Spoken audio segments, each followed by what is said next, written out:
What's happening? What's happening? Of course, you know it's your boy B Hot Radio Shout In. Stepping in the building, I got a friend to the show in this thing. I mean, the band is so cold-blooded, they had to haul off and give him his own day on the south side. I'm talking about OG Bell. What's good with it, boss? Hey, man, first and foremost, let me say this since I took my deep breaths before we started. God is good. Facts. God is good. Let me start off with that first. I'm with you on that. I'm humbled. I appreciate the opportunity to sit across from you in your nice shirt, your good shirt. You know what I mean? You came out with Sunday's best. Hey, hold up. Let me get in here, Bell. Bell caught me on a work day. I've been out here in these streets handling business, so I had to go with my... good on you, bro. Hey, appreciate it, man. But you caught me on the work day, Bell. You caught me on the work day. I should have worn my collared shirt. You know what I mean? I should have worn my collared shirt. You know? But no, Bell, take me back to square one, man. Growing up in the A-Town, South Side with it, and then seeing the likes of Dallas, Austin, T-Bars, and everybody else get into this music around you and realizing that this might be something that you want to get into as well. That's interesting. I guess that's the most accurate place to start. And it's funny. I just ran into, I can't remember his name. His last name is Gammon. Mm-hmm. But he's a solicitor for the district attorney. And in Fulton County. Yeah. And he said, hey, man, I know you. And I was like, you don't know me? Oh, shit. He's like, no, we went to school together. We was at vocational school in TV and film production. Yeah. He was like, it was me, you, Dallas Austin, and your partner. You had a partner with a curl that was from L.A. I was like, damn. Yeah. And literally, being at that vocational school, which at first I was in, because I'm a barber. Yeah. I was cutting hair. I started cutting hair in high school. And thinking about the fact that I knew I wasn't going to go to college. I have a twin sister, Kira Seals, beautiful. Twin sister, academically just off the charts. And she got a full scholarship, and I was fucking around. So I was like, well, maybe this barbering thing is what I need to do professionally. Yeah. And I wanted to explore all the avenues. So I went to vocational school, and I went into a cosmetology class. Miss Bundrum was her name. And T-Boss was in the class, and my man who wrote Waterfalls, Marquez, forgive me. Marquez Etheridge, he was in the class, and Dallas was in the TV and film class, and Devon Stevens was in another class, but we was all there together. Does that make sense to you, though, Bell, when you think to yourself, all of this talent, all of these folks going on to do all of this greatness, including yourself, coming from this small little area at the same time, and everybody coming across each other like that? Hey, man, so I had known Devon based on talent shows and things of that nature, through my big brother, Kevin Wells, who essentially is the reason why I had even gotten into the music business, because Kevin Wells discovered the group, or put together the group Another Bad Creation, and he went to high school with me as well. So once I got kicked out of cosmetology class, I was kind of arrogant. I was like, I'm making so much money cutting hair in my garage that I was just arrogant, so they kicked me out. And I ended up in a TV and film production class with Mr. Chatham, and it was me and Dallas and a couple of the homies, a few homies who came out here from California, and which that's a whole nother story. But that was 87. That was 87. So ending up in 1990, I was professionally as a master barber cutting hair on flat shows in Old National at the Hair Gallery. And at the time, ABC in like 89, ABC came out, 89, 90. Yeah. And I'm just amazed at hearing these little kids from Gobby Road on the radio and seeing them on BET. And also, I'm just like, wow. And then Kev would come by and get a haircut. He was like, man, I need you to come up to the studio, Dallas Austin's recording projects, DARP, and cut the kids' hair. They got a photo shoot. What you'll charge me? And I was like, should we charge $10 here? He said, no. You got to, Exactly. yeah, like, let me set your budget and Yeah. get you a check. So I was getting like $400-500. Shoo. I was like, shit. Yeah. And I'm like, how in the fuck? This is in my ignorance, and I can say that now. Well, I won't say in my ignorance, in my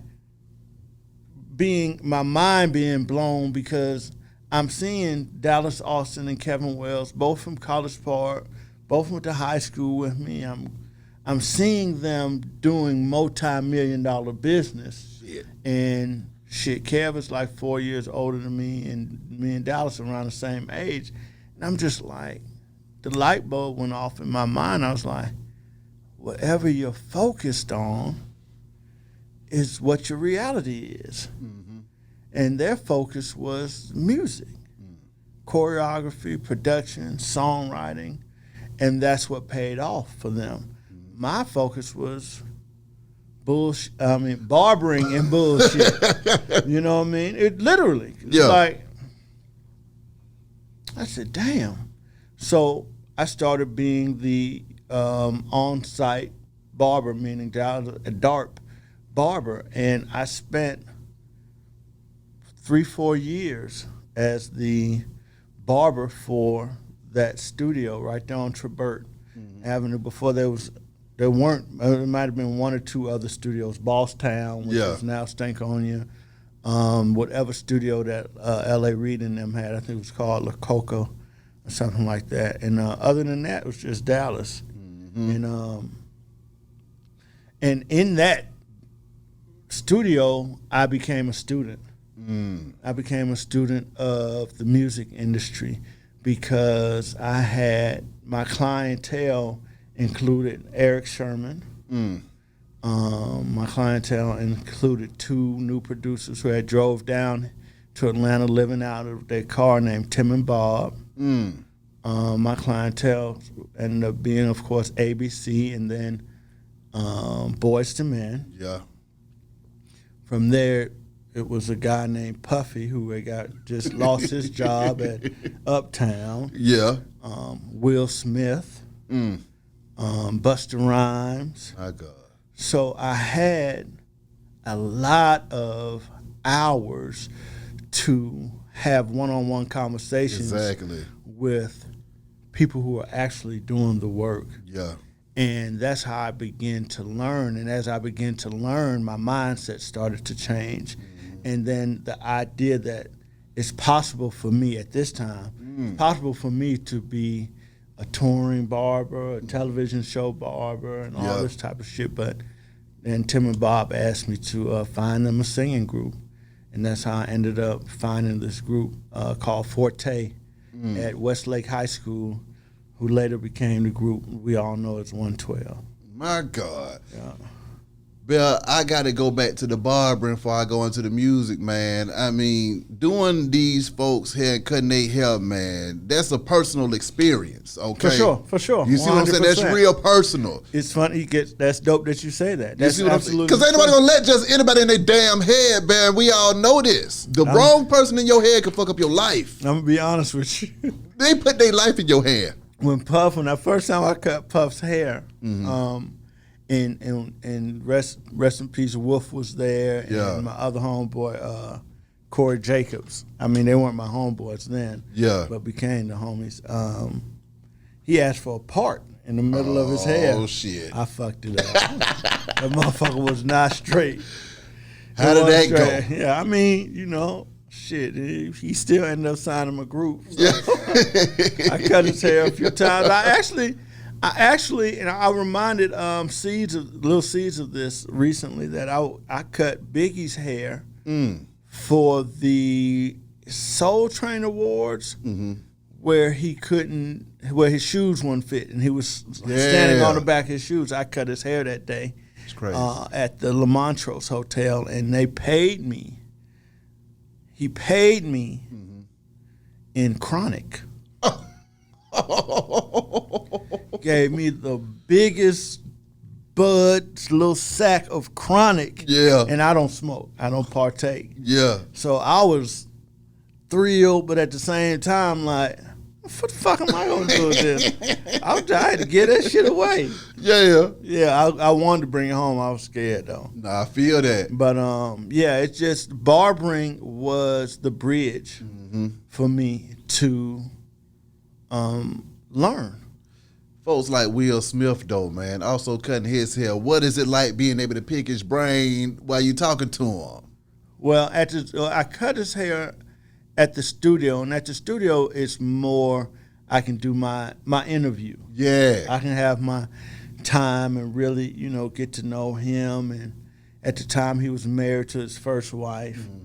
And later on, the last time I cut his hair at the Hotel Nico, which is now the Hyatt Grand, right on Peachtree in Piedmont. And he and his wife and Jazzy Jeff, I cut Jazzy's hair that day too. And I took Wingo from 112 from Jagged Edge. I took him with me, but there was no Jagged Edge. This was maybe 3-4 years before Jagged Edge. Yeah. So I took him with me because I just wanted him to be around. He grew up in my neighborhood, like 3 blocks away from me. And it was just interesting seeing that these stars are literally actually just regular people headed to a wedding, him and his first wife. And it was cool. It was a cool experience. And to be honest with you, I have not seen Will Smith since. I seen him at a couple of awards, but I wasn't close enough to speak to him or whatever, what have you. But, yeah.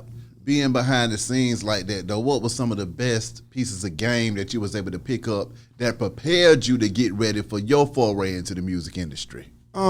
At the time, professionalism was the order of the day. Artist development was the order of the day. Rehearsals was the order of the day. The goal was for most artists to be able to get a residency and this time R&B, get a residency in Las Vegas when you got old. You know what I mean? So everything was about being polished. Everything from management or tour management, road management was to be out of sight, never be in front of the camera. Yeah. You know what I mean? Make sure your artist is totally prepared every time they have a radio interview or television interview or a performance. It was all about making sure that the time and effort was put in for them to be exceptional, above average, in order to compete on a high level. In 94, 95 is when Puff signed Forte, who later became 112, and we moved to New York City in like 94, 95. What was that like for you when y'all touched down in New York and you realized it's time for Better Get Busy out here? You got some business you got to be handling now. Hey, it was scary. I don't remember my age, but I remember that the guys were still in high school. At least 3 of the guys were still in high school, and it was just me and them moving to Manhattan. Our first apartment was on 56 and Broadway. We're right there, like 3-4 blocks down from Times Square, right across the street, basically from the Tonight Show, and it was a total different world. Now it was my responsibility to, first and foremost, keep them safe. Get them to and from the studio. I was a nervous wreck. Who am I at 23 years old to take care of 4 young dudes from Cleveland Avenue in the one of the biggest cities in the world? Y'all over there with Bad Boy with one of the biggest, craziest labels in the world at the same time too, man. So what was that whirlwind like, being in the midst of all of that greatness? Well, first and foremost, let me say this. You have to understand the time. New York was on fire. Yeah. Bad Boy was on fire. Hip-hop was on fire. The South wasn't on fire. The South was bubbling. The South was bubbling with Outkast. The South was bubbling with TLC, with ABC, Criss Cross. I had seen a lot of New Yorkers come to Atlanta to fuck with JD and to fuck with Dallas. So I understood that we were contributing, but we weren't on top. Mm-hmm. So we kind of, I'm from College Park. I got a chip on my shoulder. Mm-hmm. You know what I mean? I represent and have always represented College Park. I never ever said to anybody, I'm from Atlanta. No, I'm specifically from Old National in College in Flash Shoals Road. That's where I'm from. Yes, sir. So moving to New York, we had our chest out. Because we were not only representing ourselves, but we were representing Southeast Atlanta, Cleveland Avenue, and College Park. We was going to represent that shit to the fullest. Was no, you ain't finna punk us, even though these are kids. Yeah. You know, I'm a young man, very young man, still could be considered a kid. Yeah. But it was like, we had a point to prove. Like, we weren't going to leave that motherfucking city without having hit records. Yeah. Without having fucking success. Period. And if it had not been for us moving to New York, I don't think we would have accomplished those things. New York really raised us. Yeah. Like, I don't know if you ever, for some people it's stressful even going to New York. Yeah. You know what I mean? For 2 days. Yeah. We lived there. We caught cabs. We learned how to catch cabs. The first studio we worked in was the Hit Factory on 54th Street between 8th and Broadway, which was a historic studio. Yeah. The Hit Factory, the first Hit Factory. And the people we were coming in contact with, we were fans of. Like Mary J. Blige would be in there working. Faith, of course, who was instrumental in us getting signed, Faith Evans. So she was a friend. Biggie, who was very super supportive of us and just embraced us. Al B. Shore, we worked with him, and it was just mind blowing because it's like, My God. yeah, this the city. Dealing with folks like Biggie Smalls, man, right now you see him as the myth and the legend, but as the person, what kind of person was he like? The funniest, comedic, fun, loving person you could have ever met. And I say this, you know, Monday they said was Christopher Wallace Day because the only Christopher we acknowledge is Wallace. Yeah. And being able to discuss certain stories and interactions with him or about him and the memories of just what a kind person he was and what a cool dude.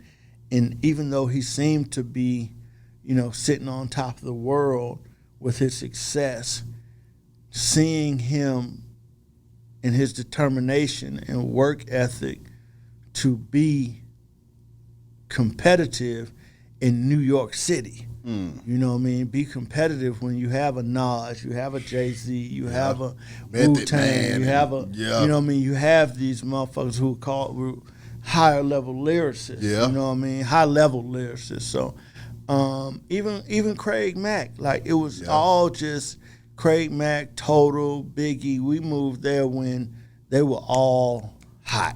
When you see the documentaries about those times and stuff like that and being able to witness that thing on the front row, what goes through your mind when you relive those times knowing that you was there to experience it?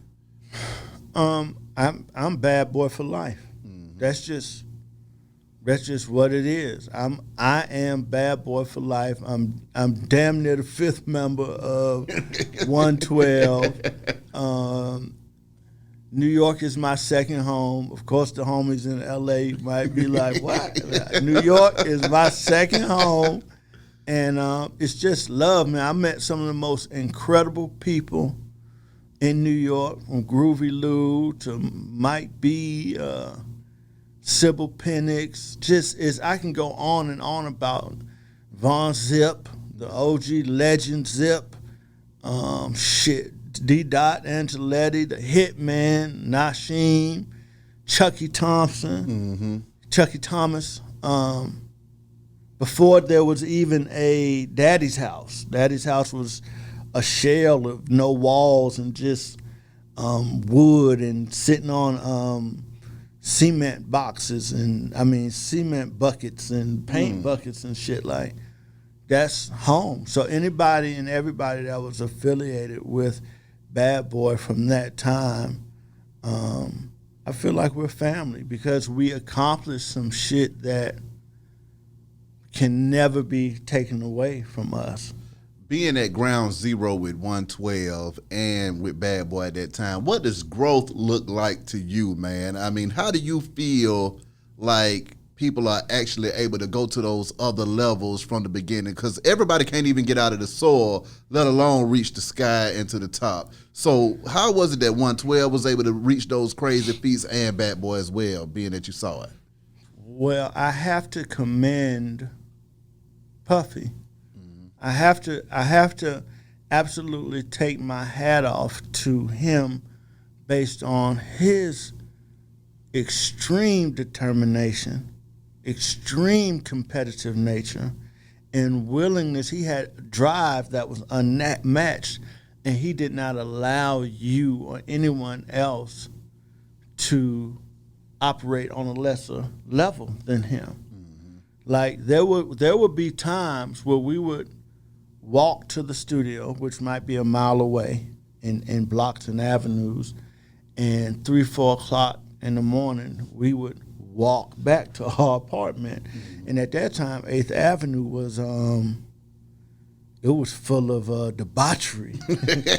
Like, we walk out the studio, there's prostitutes sucking dick behind cars, there's rats running across your foot. Like, 8th Avenue was a mess. Porn shops, all type of shit. And, you know, every once in a while we have enough money to catch a cab or we jump on one of them trains once we learn how to use the subway. Yeah. But shit, man, it was on several occasions, Puff we hit a, who the fuck is this? We just got home, we sleep.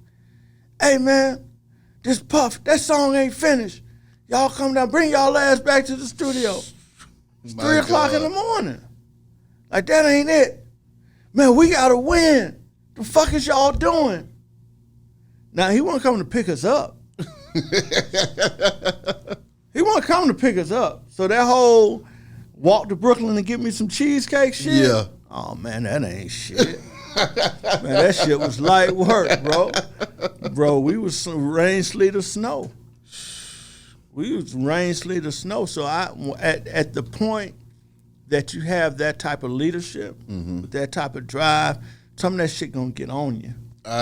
Some of that shit gonna get in you. Yeah. So those difficult times were character builders for us. It was a determination builder because, quick story, the video, One More Chance remix, Biggie, with all the female features, shot in some house, I don't know what part of town, we called a cab there, and we walk up to the door, crowd outside, look at the whole Bad Boy family there, all the women that were in that song. Yeah.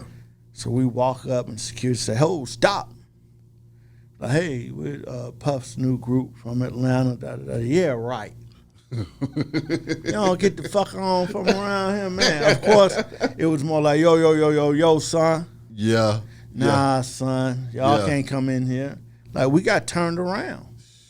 We couldn't get into the One More Chance the video. One More Chance video. And that hurt. Yeah. But it hurt good. Ooh. Because we were determined that it was never going to be a day where motherfuckers didn't see when 112 was pulling up. Like, exactly. Let them in. Yeah. You know, we had to demand some respect, but we had to earn it. So. Speak on earning the respect, though, man. I mean, how much work ethic does it take to get that respect? And what are the tipping points that you realize that you get some respect around here? To be honest with you, I don't, the adversity, first and foremost, once you move to New York and we got sent off, you know, like our families and going away dinners and, you know what I mean? Like, the guys was young, you know, we get to the airport to leave and, you know, they don't even have luggage. They have, like, you know, trash bags. like no shit, and this ain't the shit on them. It's it's real. Their first time on planes. Exactly. Maybe a couple of them first time out of the state of Georgia. Yeah. So there was no coming back without accomplishing our goal. Yeah. You know, it's too many people who had hopes and dreams for us, and family members who had prayed for us, you know what I mean? Yeah. Over us. So we knew we was covered, and we just had to do the work. And we were just young and Was it a culture shock for you being up there in New York? Talk to me about that, man. Atlanta boy in New York. It was definitely, what is it called? A fucking vocabulary, like the vocabulary, like there was definitely some misunderstandings. Yeah. You know what I mean? It was some, y'all, I mean, people, if you never left Atlanta, if you never traveled the world, there's certain shit that we say that does not translate in other countries. Yeah. Or other cities. Yeah. So we use words.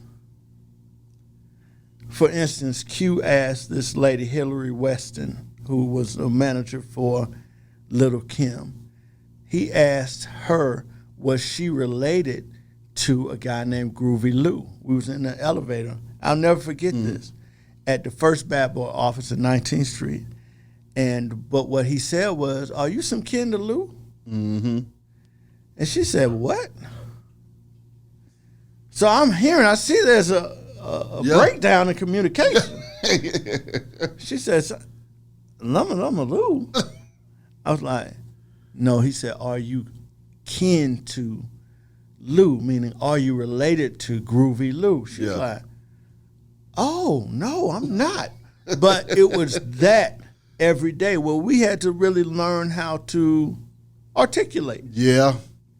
In order to get what we needed. Yeah. I done been we had to learn to be a little bit more aggressive when we needed a ketchup package from the diner. Yeah. You know, we can't just, excuse me. We had to learn like, hey, let me get some ketchup. Exactly. You know what I mean? So really, it was the greatest training boot camp that we ever could have had around some. I would call, you know, you go to a gym and you see somebody like, oh, he a dog. He going in. We was around some dogs. Yeah. Every day. So now you inside the music industry, and you thinking to yourself, I'm in this thing and it's going down. What were your next moves after the 112 situation? I didn't have no plan after 112. 112 was going to be my group for the entirety of my life. My God. Had no other plan. I ain't have no plan B. This is it. I know I ain't going back to the barbershop. Let them niggas joan the shit out of me. You know what I mean? And when going back there, I didn't have no plan. So when we parted ways in 2001, it had to be maybe August of 2001, like very short time before September 11th. When we parted ways, I didn't know what I had accumulated, you know, some money and some song credits and you know, which that wasn't never the plan to be a songwriter, but all that came out one. Yeah, all that shit happened. And I tell this story to a lot of people, like, sometimes whatever your plan is, that's your plan. God got another plan for you. X. I never planned to be in the industry of entertainment or music. God had that plan for me. Mm-hmm. So when we parted ways and it and some people realized that I was available and started calling like, what you doing? You got time to no, nigga, I ain't got no job. They don't fire me. You know what I mean? Like, you got some time to fuck with me on this company I got going? I'm like, yeah. Yeah. Wow. And I ended up working with a guy named Blue Williams, who was the owner, operator, creator of this management company called Family Tree, who managed a group called Outkast. Facts. And that's how I became a part of the Family Tree organization, because he believed in me. And we met in New York in 95 through Puff introduced us, and his name was Blue, so I was just like, immediately like, you know, what's up? Where you from? Yeah. You know what I mean? He was like, I'm from the Bronx. I'm like, oh, my bad. I thought you might have been a Crip or something. Yeah. You know what I mean? Yeah. Like, nah, hell no. So we ended up going on the road with him. But that experience, you know, not knowing, you never know who's watching you do the work. Yeah. And once you develop a reputation of integrity and character and willingness to outwork motherfuckers, you know, a level of professionalism that I go back to DARP for the professionalism and wanting to be respected in this industry, not wanting to be a buffoon, not wanting to be, you know, I have seen a lot of motherfuckers piss over or piss on opportunities based on just not understanding how to last. Motherfuckers really took this shit as a sprint. But here I am, 31 years later, still contributing. Most recently, you know, even having a song that I wrote on Justin Bieber's album. You know what I mean? That's like, cold-blooded, man. 30 years Come later. on, man. So I had to give that to God, because he knew. There's no way I didn't have that plan. I never planned to be in this business, but ended up working with Blue Williams and managing Jagged Edge, which was like coming home to me because of Wingo. Facts. And had already, you know, spent some time on the road with them, with us and Destiny's Child, which was great experience working with them. So managing them at the height of Where's the Party At, and trying to create a touring career for them. It was just, and then ended up being the vice president of Equimini Records, and later turned it into Purple Ribbon Records. So it just had been like one blessing / opportunity / challenge after the other. Speaking of challenges, I mean, you're running around town with Jagged Edge, and you find yourself on the West Coast with them, and they get into sticky situations. What is that like? I kind of thought that was a setup. That's weird. That's crazy that you were asking. It kind of was like, okay, we need you to manage Jagged Edge, and they got to go to L.A. next week. Like, okay, what's the big deal? Like, for us, meaning 112, our experiences with going to the West Coast was different, because we had actual enemies. Yeah. Just because we were signed to Bad Boy. And when I say going west, I mean anything from Chicago on west, enemies. Damn. And what I mean by enemies is people were trying to hurt us based on Tupac's lyrics, Bad Boy Killer. Just based on that. No factual information. No even idea that 112 is from Atlanta. Ain't got nothing to do with the homies, you know, and I call Jimmy Henchman and Haitian Jack my homeboys. Like, I fuck with them. Like, from 91 till today. I consider them friends. Yeah. Had nothing to do with that. But we had to take that pressure. It was pressure. Yeah. It was pressure, and that's why, you know, me and my partner, my little homie, the big homie Burger from Old Nat, that's why we argue about Tupac and Biggie. I'm never going to be a fan of Tupac. What? I am a bad boy for life. Burger, you heard what I said. Talk to me about that pressure as a manager, having to watch your artists and talents back, and then also having to be aware of all of these different surroundings, it was man. Wartime. I mean, navigating that. Come on, Bell. It was wartime. It was wartime. It was wartime. So my experiences with the West Coast was never pleasurable. It was always covert. It was always being able to get in that motherfucking get out. You know what I mean? It was always understanding certain relationships that I had, you know, because of certain affiliations, and being able to maneuver in the streets with street niggas a little bit, but you couldn't really trust it. You know what I mean? Shit, we know we on their turf. Yeah. We're on their turf. So going there with Jagged Edge, I was more prepared because my mindset was already like anything in LA, and they had murdered Biggie. Yeah. Shit, they murdered Tupac. Yeah. California murdered Tupac. Yeah. And I say California, but the West Coast murdered one of their biggest artists. You know, they murdered Biggie. So I already knew, I understood on some level, I understood gangbanging. So I understood urban warfare. I understood that cats in LA knew how to hunt their prey or their target. You know what I mean? So I had to kind of, in order to defeat a predator, you got to be a predator. Yeah. Or you got to be an apex predator. Come on now. You know what I mean? But, we out of town. We ain't got no stress. So we had to hire, certain people to just keep us intact. So we get there, and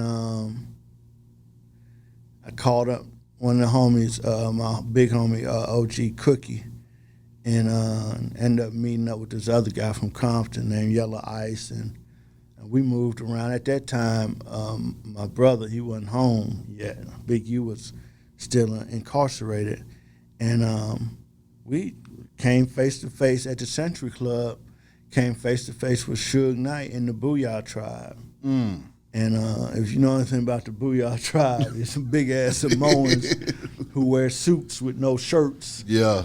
And, they kind of pressed. And, the team, we did what we had to do, but it was more about making sure that we had somebody from there. Yeah. Who was respectable. We taking care of this person. Yeah. Take care of us. Yeah, exactly. A little bit. So the press wasn't as difficult, but it was still a press. And for me, being from College Park, I just couldn't see being no hoe. Come on now. To no nigga. Yeah. Period. So I had the opportunity to speak with Suge face to face as a man in the Century Club.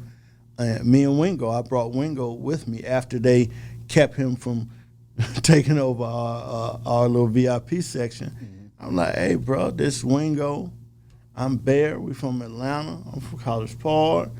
Like, we ain't on no fuck shit. You know what I mean? We just trying to have a good time. And Wingo reiterated it. Like, we know we in your town. And, you know what I mean? And he had a cigar, and he was like,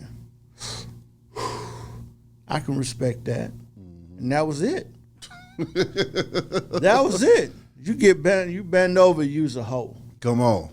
Stand up and just take what you got, whatever that is. You know what I mean? At that point, it was just about not being bullied. Yeah. But also showing respect to this man in his town. And shit, that's, Suge Knight, that was his town. When you speak on the Crips and stuff like that, man, can you talk about just Cripicola and everything else that's going on around this thing, Bell? Things have changed. We're changing the narrative. Talk to me. We're changing the narrative. I'm just fortunate enough, and I have to acknowledge, I have to give credit to the barbershop as being a training ground for me to be able to communicate with any level of person. Yeah. Not only communicate, but also listen. So my ability to create relationships has afforded me some relationships with, some powerful people. Yeah. Behind the desk and, in other places. And that particular cripping, that I got in the 80s from my homies, never again. Who am I and what am I doing joining something, called the Crips in the 80s? And I had no idea what it was, but it seemed like something that fit me, and I took it, and it's always been that for me. for over 30 years. So the relationships that I've been able to build and the respectful relationships that I've been able to build over the years has been incredible. I've met some very incredible human beings, both Crips and Bloods, and have created relationships with them that are long-lasting, that are respectful. You know, it's really ultimately about treating people the way you want to be treated. When you think about people like Nipsey Hussle, can you speak on him and the character of that Crip during those times you was able to, you know, break bread with him? Well, one of the first times that Nip came to Atlanta, Big U had called me. He was like, "Hey man, I got my artist down there. I want you to fuck with him if you got time." At the time, I was working for Purple Ribbon, and I was like, "Yeah, of course." I didn't know who he was. You know, at the time, he wasn't nobody. Yeah. You know what I mean? He's just a homie, and but he's my homie's artist, so.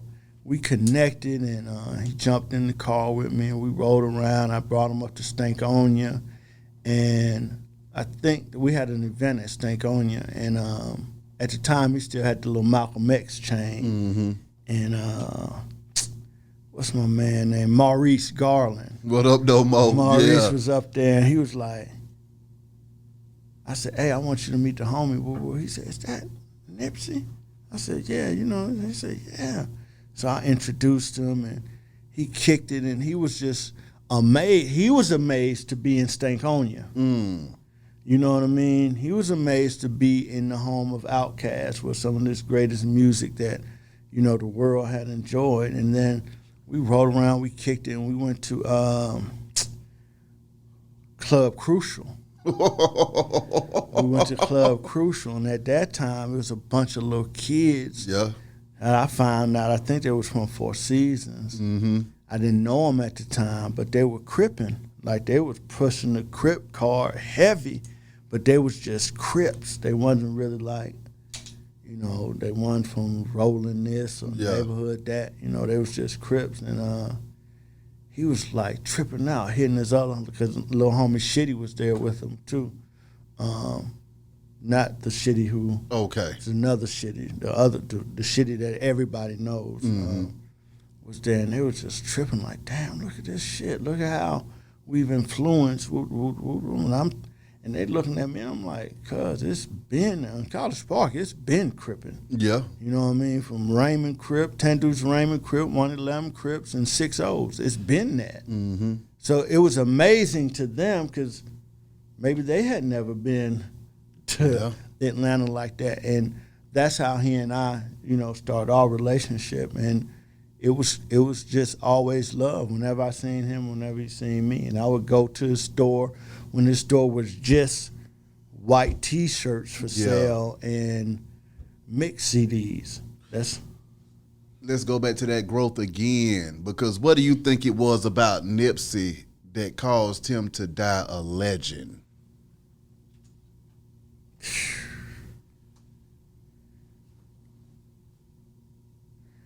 Nipsey was determined to do things or accomplish his goals the way he wanted to accomplish it. And if it meant him taking the long route, he would take it. A lot of people might not remember that he had a deal before he was signed to Atlantic. I don't know if it was Epic or something. He had a deal. It was Epic. He had a deal before then, and had a record that my cousin, Pooh Bear, actually wrote with him and Snoop. But from my understanding, and the radio started playing it in L.A., my understanding, Nip didn't really like the record, so he didn't want to support it. And that created a long period of transitional time for him. And I'm just like, he's so dope, but why isn't anything jumping for him? And I will remember going to L.A. with this artist I was working with called Yellow Wolf, who was signed to Eminem, and I would go to the hood and fuck with Big U, and this was probably 2010, 11, and he'd be in the hood kicking, and I'm just like, what the fuck, when is Cuz gonna jump? Yeah. You know what I mean? But it was just seeing him from afar go through that process to finally, he grew into Nipsey Hussle that everybody knows. The Nip back then was still pushing the card. He was pushing and promoting Neighborhood and Crenshaw, and he was on that. That's where his mind was. But at some point, when he started the growth process and he understood there was purpose in some of the things, power and influence and purpose in what he was saying or who was listening to his music, he took hold to that. And somewhere in there, his studies, his research, his personal conviction of what and who and how he wanted to represent the Crenshaw district and represent himself as an African. It was amazing to see people finally discovering him. You know what I mean? And at that point, I had known him for years, but to see people finally discovering him, and then literally for us, you know, for Rolling 60s, it was just like, here's our hero. Yeah. You know what I mean? Like, even though, you know, hood politics is hood politics, you know, this our man. Yeah. You know what I mean? And being able to have him here and introduce Gunna and Nietzsche and the homies from Shady Park and Old National and bring Nip to Old National to the Palace and all that type of shit for our hood, that was incredible. Yeah. You know what I mean? For our hood. So, you know, Cuz was a complex man. Mm-hmm. He was a complex man. And he was about his process of creating music with the thought of creating legacy. When he died, what do you think the world missed out on, man? I mean, it's the same as with Biggie. It's the same as with Pac. And again, I joke around and fuck around about the whole Tupac shit, but I understand the power of your words. Minister Farrakhan, Savior's Day, back in the early 90s, said that the airwaves are sacred.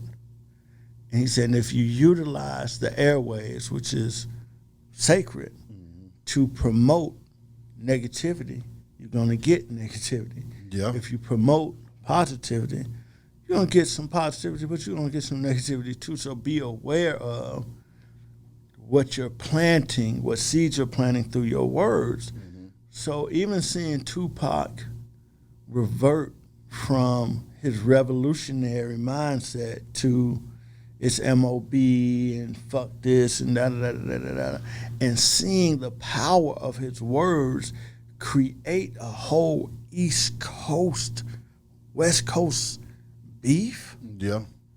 Like with his words, his conviction, his passion, and his feelings, and how he transmitted that energy through his words. And it attached to people's brains. Yeah. You know what I mean? People literally were going to get thug life tattoos and, you know, all this shit. So you, at that point, when you see literally the power of your words, you understand, like, oh, you can create life or you can be a destroyer of life, or build and destroy, build or destroy. Right. Some of us know what we're talking about. Thanks. But at any rate, so not having the opportunity, is just like with Bruce Lee, not having the opportunity to see them evolve or cultivate, become, because as we experience new things, we learn new things. So what we had in our mind becomes old. Once we allow what my instructor, Seafood Terrence Williams, rest in peace, would say, empty your cup that it should be filled. The best way to learn an art is to become empty, so that all knowledge pours in fresh, new, incredible, and unpredictable. And every experience is transforming, transcendental, worthwhile, and real. Even an instructor must become empty so that he too may learn. To see or to not have the opportunity to transform.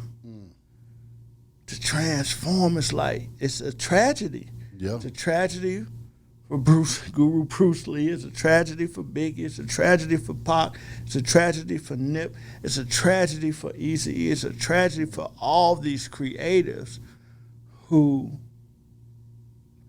we couldn't see evolve. It's a tragedy for Martin Luther King. Yeah, and Malcolm. Yeah, and Malcolm.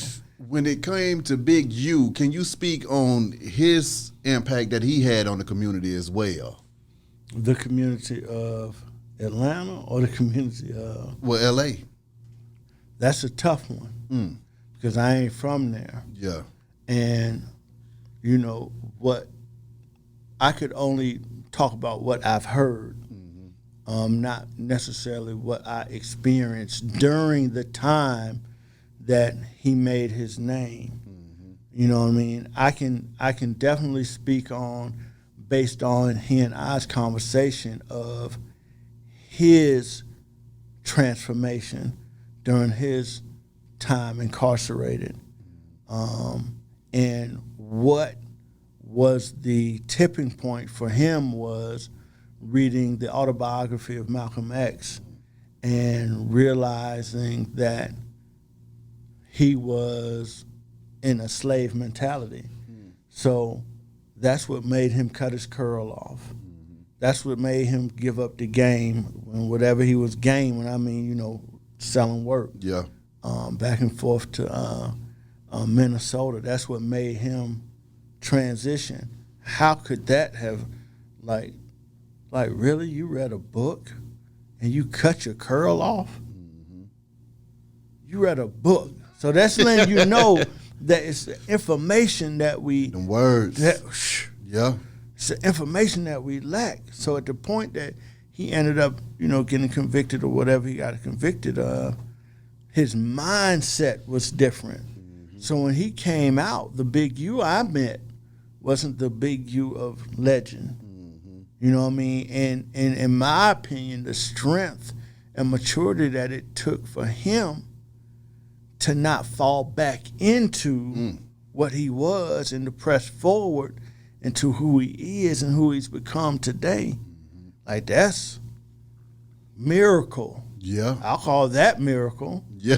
You know what I mean? That's miracle. And to be consistently contributing and influencing these babies, as he called them, these babies' lives through sports, through coaching, through football, through basketball, through community outreach.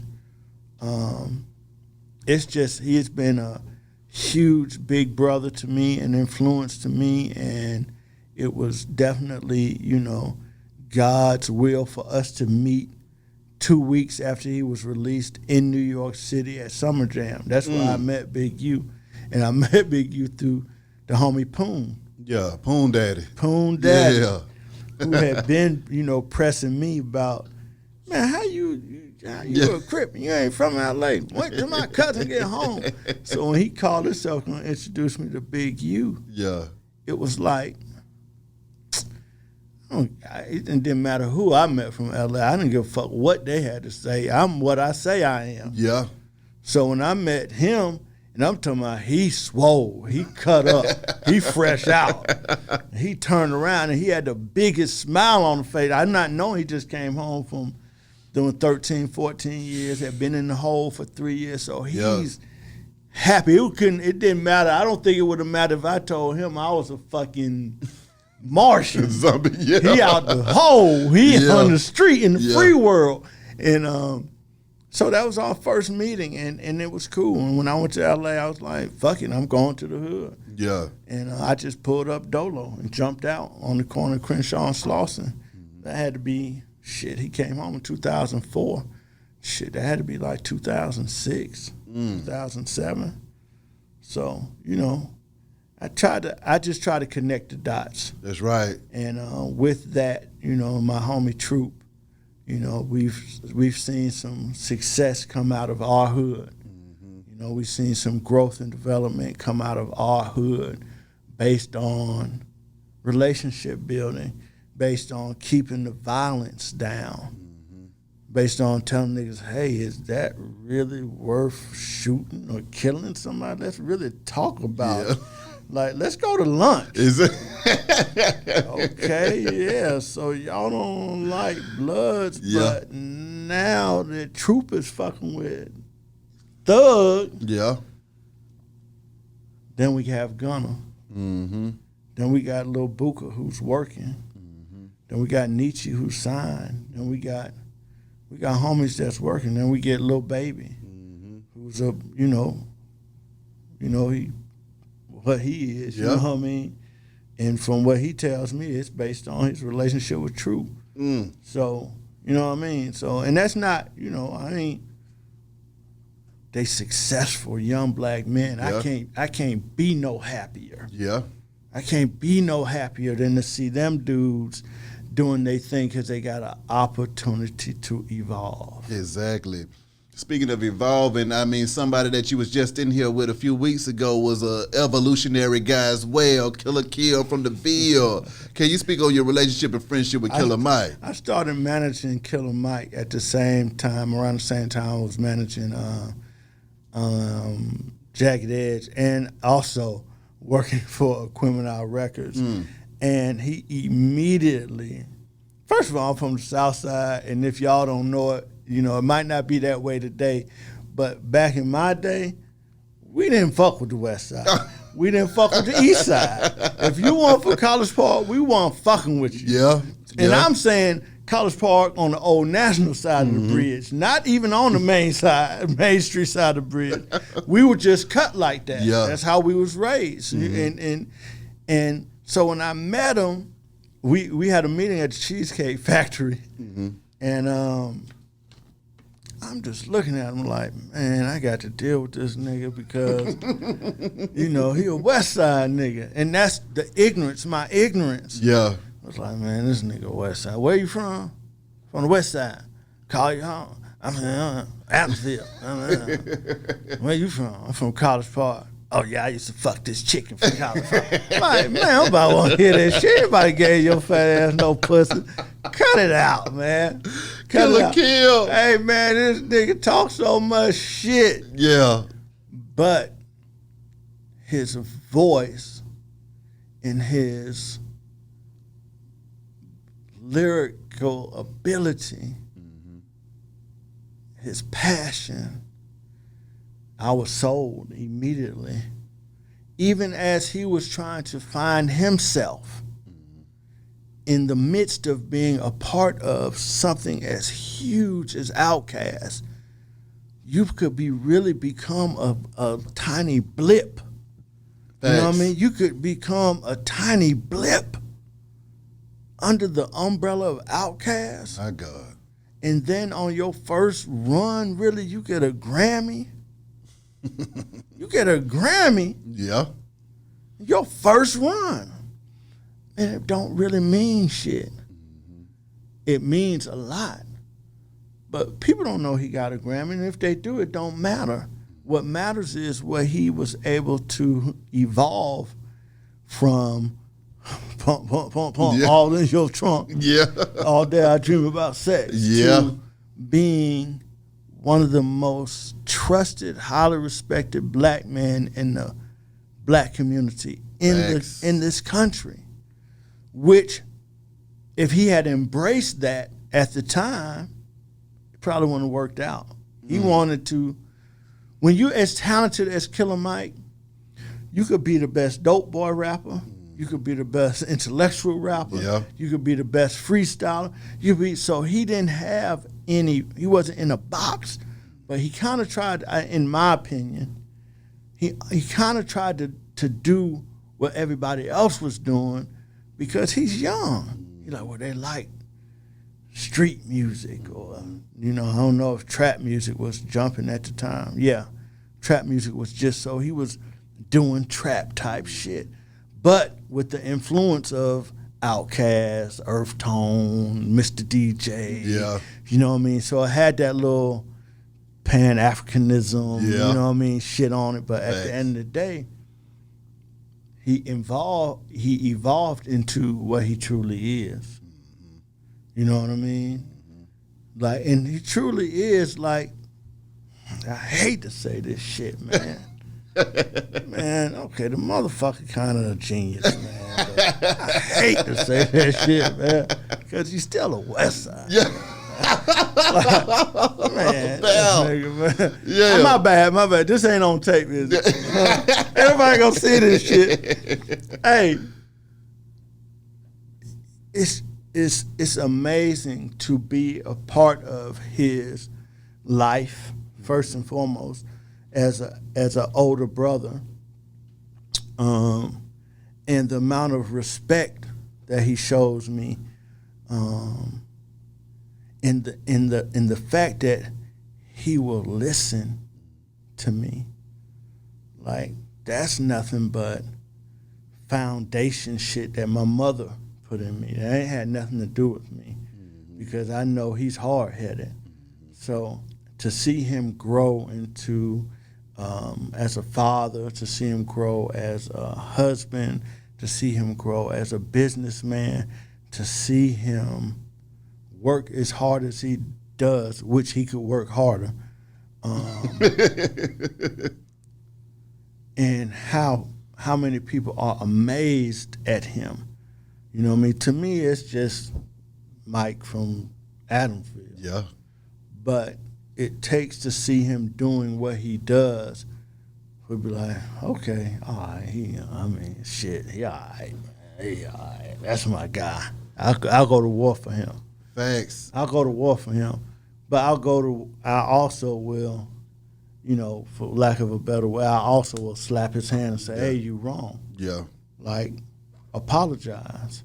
You're wrong. And that ability for him to do self-evaluation and to admit when he's wrong, I probably will always love this man, because as arrogant as most artists can be and rappers can be, he still is able to be grounded and rooted and kind of snap back into reality a little bit. And it doesn't happen often, but iron sharpens iron. And if you, as an artist or someone who's considered successful and rich, if you don't have somebody around you who's not kissing your ass, blowing smoke up your ass, who can really contribute to you spiritually, mentally, and physically, and you respect, who can challenge your thoughts, you're a lost cause.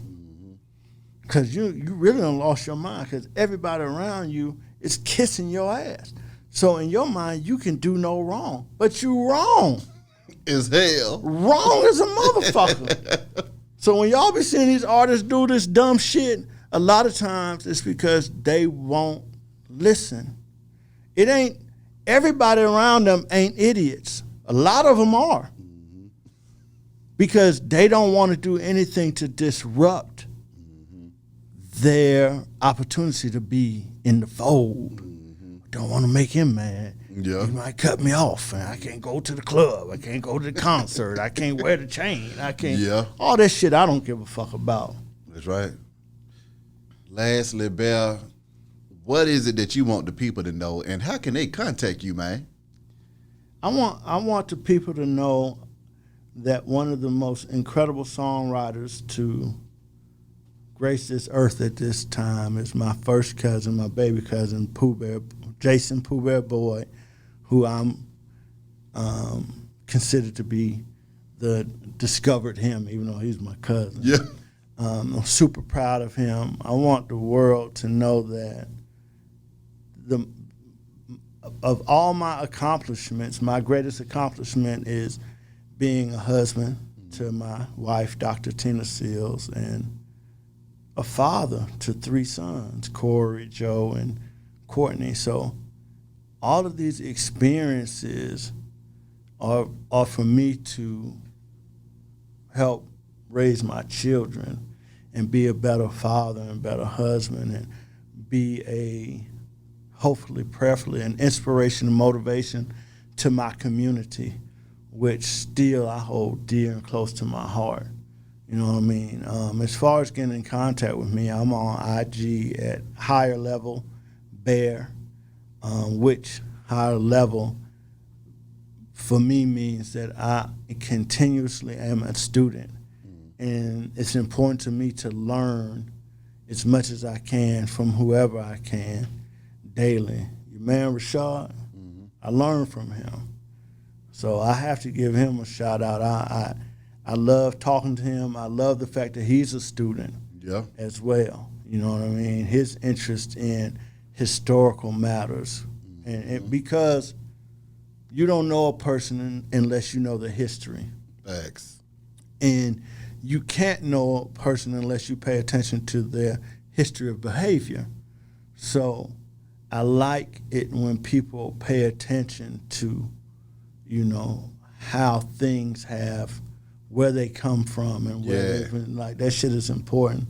So I'm just blown away at the opportunity to sit here with you and, you know, talk about little old me, little dude from College Park, you know what I mean? Bell, I appreciate you coming through this thing and sharing your knowledge and wisdom and your story with other folks too, man, because at the end of the day, we all need this. Folks need to know that you can come from College Park and see the damn world. A lot of folks live in College Park and never leave out of it. Like I was telling Shard earlier, I'm from the west side too, southwest Atlanta. 1 through the 4. Those my zones right there. You will not get me in no other zones other than 1 and 4. You're going to see me riding down Bankhead. You're going to see me down MLK, Campbellton, and you might get, of course, Cascade and some Camp Creek in there as well. But I ain't going all the way to the east side. I ain't going all the way down to the south side. It ain't no reason for me to be there. Right. I got to shout out Jagged Edge for introducing me to the east side. Yeah. East side, you know, I fuck with your eel.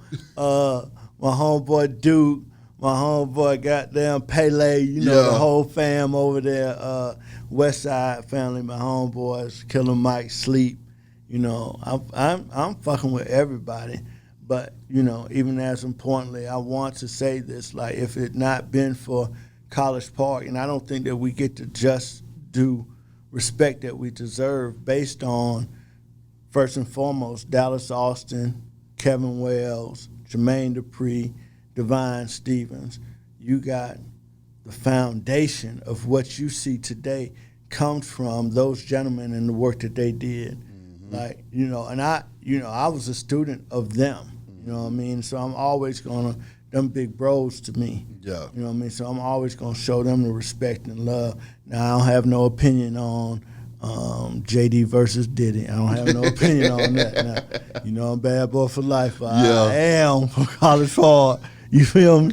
So, at any rate, I just, you know, from Monica to ABC to even, everything, Escape and 2 Chainz and Ludacris, and we could go on for a long time about what College Park's contribution to the foundation of what the world knows today as Atlanta running the music business.